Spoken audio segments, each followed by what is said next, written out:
Hi, it's Jane here from craftwithjayne.co.uk, and today I'm bringing you this really cute little gift box, and this houses my TomBow liquid glue, and this will probably end up being a gift for somebody, and that's why it's got the thank you on there.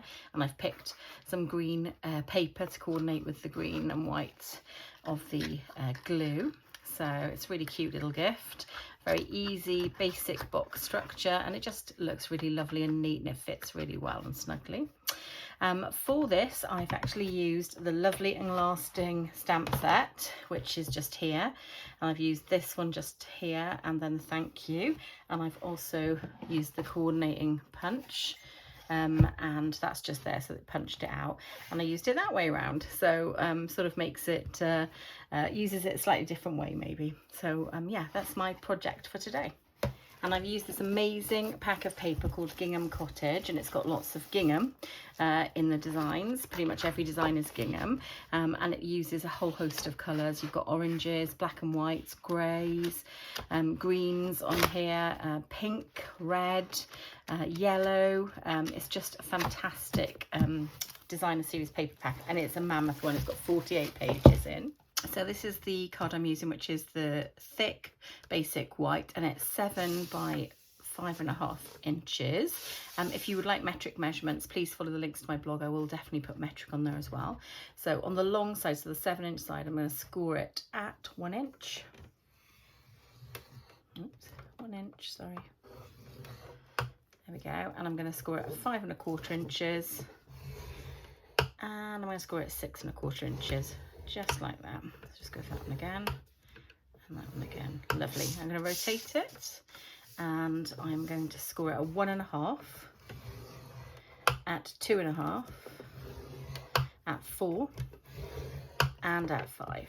And then I'll just take it away and we'll do some trimming.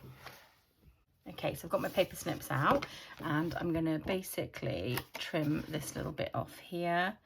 And I'm going to trim this just off here, because this is going to be my tab that I glue with, just like that. Lovely. And then I'm going to trim up these score lines, and I'm probably going to mite it in these edge bits just here like that, and I'll do the same on this one, and just mite them in at the same time while I'm here. There we go. And then I'm going to pick where my flap is going to be. So I think I'm going to use this one just here as my flap, because no, I'm going to use this one just here, because then when I come to put it back in, it won't catch on this little lip just here. So I'm going to need to leave that as it is. And then I'm going to cut down here like this. That's it, because I'm going to need to make some sides. Just like that. So these will be the little tabs that go in the side of the box. And I'll trim away just here. And I'm definitely going to miter into these as well. So I'll just show you if I mite it in. Like that. And then I'm going to potentially fold these down, because I do need to make a cut across here. So I'll fold this out of the way, fold this out of the way, and fold this out of the way, and then I'm going to cut this off just along here like that. There we go. And then that is the box shape cut out. I'm now going to fold those back down again, and I'm going to round the corners just on here with my corner rounder. Now this is a Stampin' Up corner rounder, but they don't sell it anymore, but you can get corner rounders. You might already have one, because most people, one of the first things they buy when they start crafting, when they start stamping. But if you don't have it, you can definitely find them very easily. So I'll just pop that just in there, just like that. So we've corner rounded just there. So now I'm going to put this flat for you to see. This is your template just here. So now I'm going to get my pieces out. So I've got two thicker pieces, which are going to go in these sections just here of the box.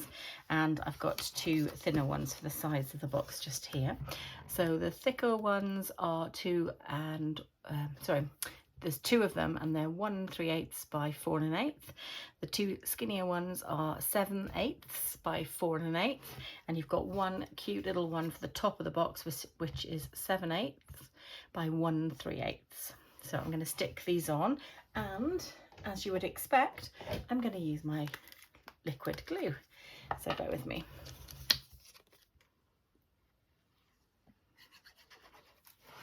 Okay, so we start with this edge piece just here.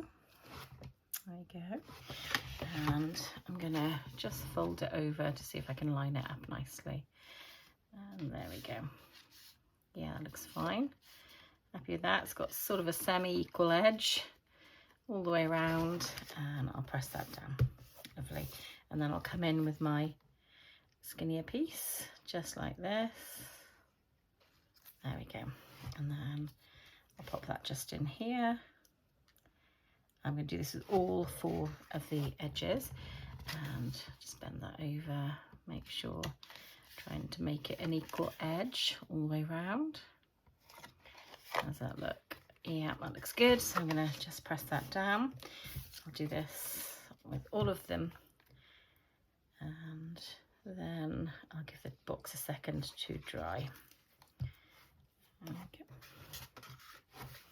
So I just think this makes a really sweet gift. It's a great customer gift, so you can give that out, or like a crafting friend. It's a great gift for them. Okay. And the beauty of liquid glue is you can slip it around a little bit just so it tries to line up a little bit better. And then press that one down, and then my last long piece, and then I'll pop a bit on the lid. Now, in the original project I put a piece here as well, but I kind of figured that was a bit redundant, so I haven't done that for this one, because I kind of felt a little bit potentially wasted, because it's a piece that gets folded away. Let's have a little look at that. Perfect. That's great. Lovely. Okay, so they're on there, and I'm going to stick my one piece then just on this top piece of the box just here. And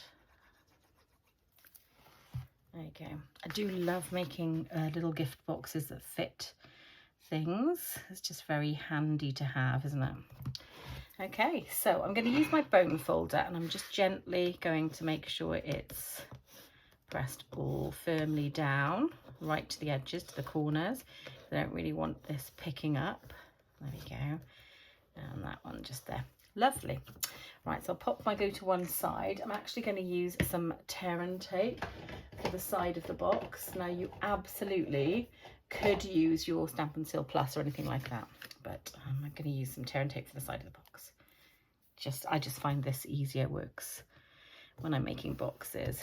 It just doesn't allow any wiggle room, so it is an instant stick. There we go. And then I'm going to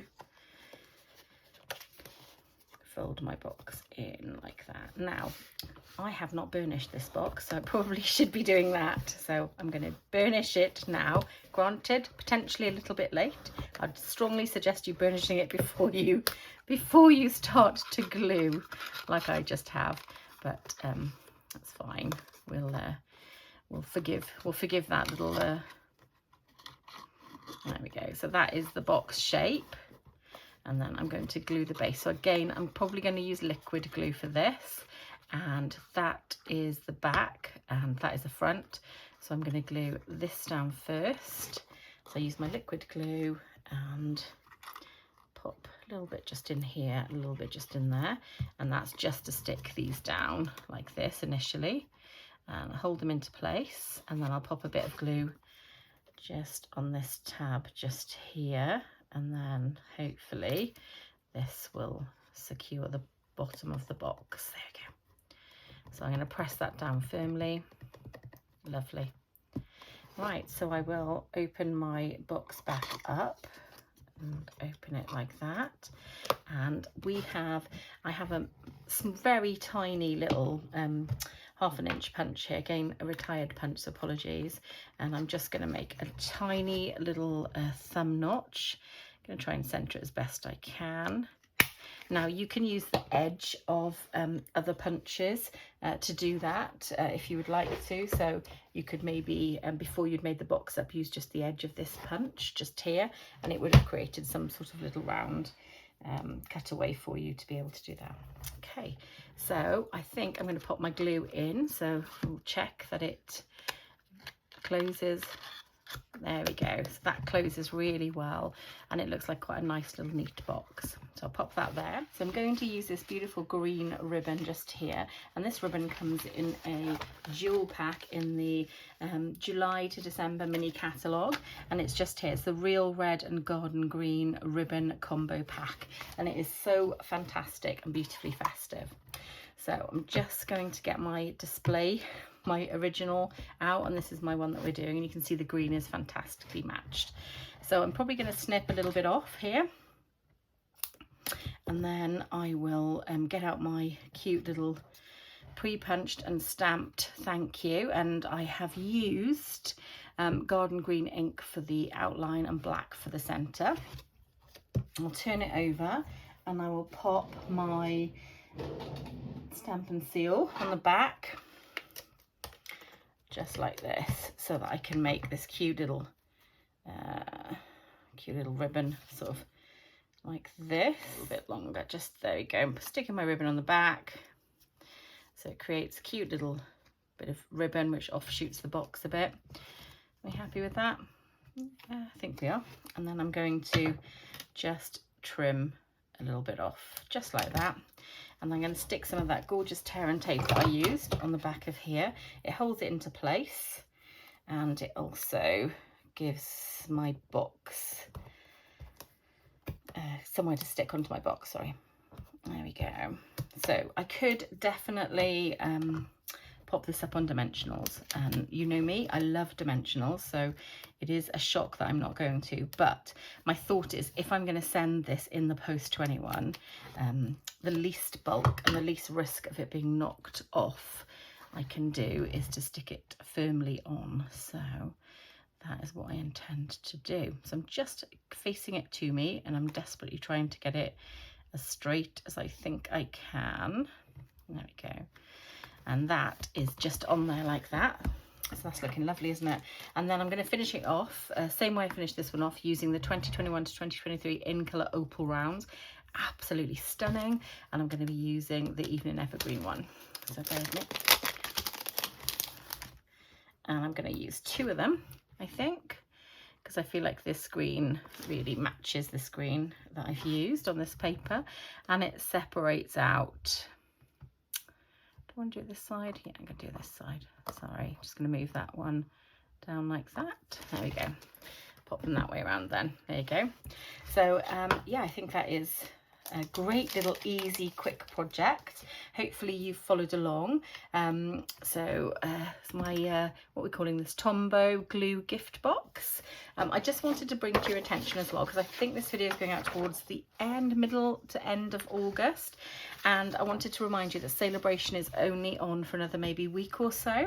So this is a Celebration catalogue which I have already sent out to my customers, and if you are interested in purchasing with me, if you don't already have a Stampin' Up demonstrator, anywhere that you can purchase in Europe, you can purchase from me, and I would be delighted if you did. I do always send out thank you gifts and a handmade card and things like that. So these are the products that you can get from Celebration. I don't know that any are definitely sold out. I think this was close to being sold out, the cards, but they're fantastic free products that you can get with qualifying orders. But for the month of August, they've added in some products that you would find in the catalogue. Now, it's very important that you use the correct codes, because these products have other codes in the catalogue, but to gain them through Celebration, you need to use the codes that are on this sheet of paper here. Now, I know already the brushed metallics in this beautiful gold and bronze foils, that's already gone. They've got none of these left. So if you do want to purchase anything on here, be quick, guys. Well, thank you so much for watching, and please do consider subscribing. I make these videos in the hope that people will enjoy them and that you will subscribe and come back and watch some more. So please do consider that, and obviously do like and comment, and I will respond to your comments. I'm going to say bye for now, guys, and happy crafting.